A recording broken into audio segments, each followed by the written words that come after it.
আমরা ঘরের টাকা দিচ্ছি, আমরা বর্ষাকালে তেরপল দিচ্ছি, ঈদের সময় শাড়ি দিচ্ছে, পুজোর সময় শাড়ি দিচ্ছে, বর্ষার সময় ছাতা দিচ্ছে। এত কিছু দেওয়ার পরে তারপরে যদি আবার ফের মনে করো আমরা আইএসএফটা করব, ওইটা ভেবো না।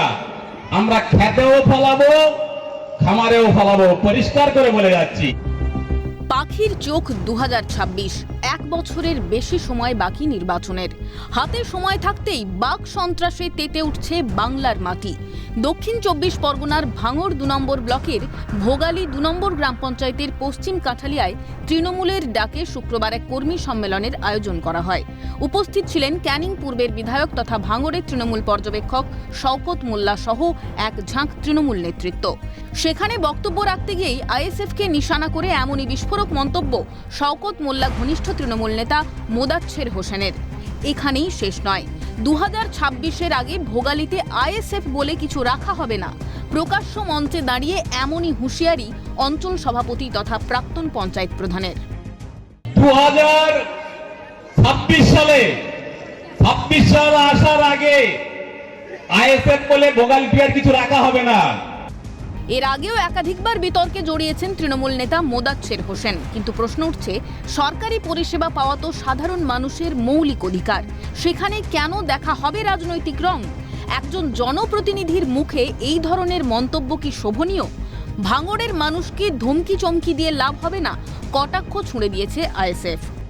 আপনি আপনার ব্যাকগ্রাউন্ডটাকে জানেন, তারপরে আপনি মানুষের হয়ে কথা বলবেন। আমরা নিন্দা জানাই, ধিক্কার জানাই কালকে যে মন্তব্য, যে বক্তব্য তিনি রেখেছেন। কারণ সাধারণ মানুষ তারা সরকারি বিভিন্ন পরিষেবা তারা নিজেদের পাওনা তারা পাবে, কিন্তু কিভাবে একজন রাজনীতির নেতা এই সমস্ত কথাবার্তা তাঁর মুখ দিয়ে বার হয়। আমরা এর নিন্দা ধিক্কার জানাই। রাজনীতির লড়াই তারা রাজনীতিভাবে লড়ে নেবেন, আর সাধারণ মানুষকে এইভাবে ধুমকি দিয়ে মিটিয়ে এনে মাঠ ভরিয়ে কোনো লাভ হবে না। 2021-এর বিধানসভা নির্বাচনকে সামনে রেখে ও আব্বাস সিদ্দিকীর হাত ধরেই প্রতিষ্ঠিত হয় ইন্ডিয়ান সেকুলার ফ্রন্ট বা আইএসএফ।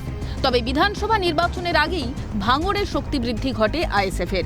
2021-এর বিধানসভা নির্বাচনে রাজ্য জুড়ে সাফল্য পেলেও আইএসএফের কাছে ধাক্কা খায় ঘাসফুল শিবির।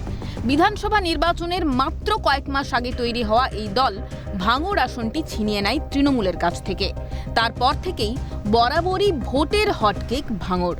2026-এর আগে ভাঙড়ের মাটি থেকে আইএসএফকে উচ্ছেদ করতেই যেন কোমর বেঁধে ময়দানে তৃণমূল। তবে কি ভোটের আগে রক্তস্নাত ভাঙড়ের সেই চেনা ছবি দেখতে চলেছে বঙ্গবাসী? তমাল সরকারের রিপোর্ট, ক্যালকাটা নিউজ।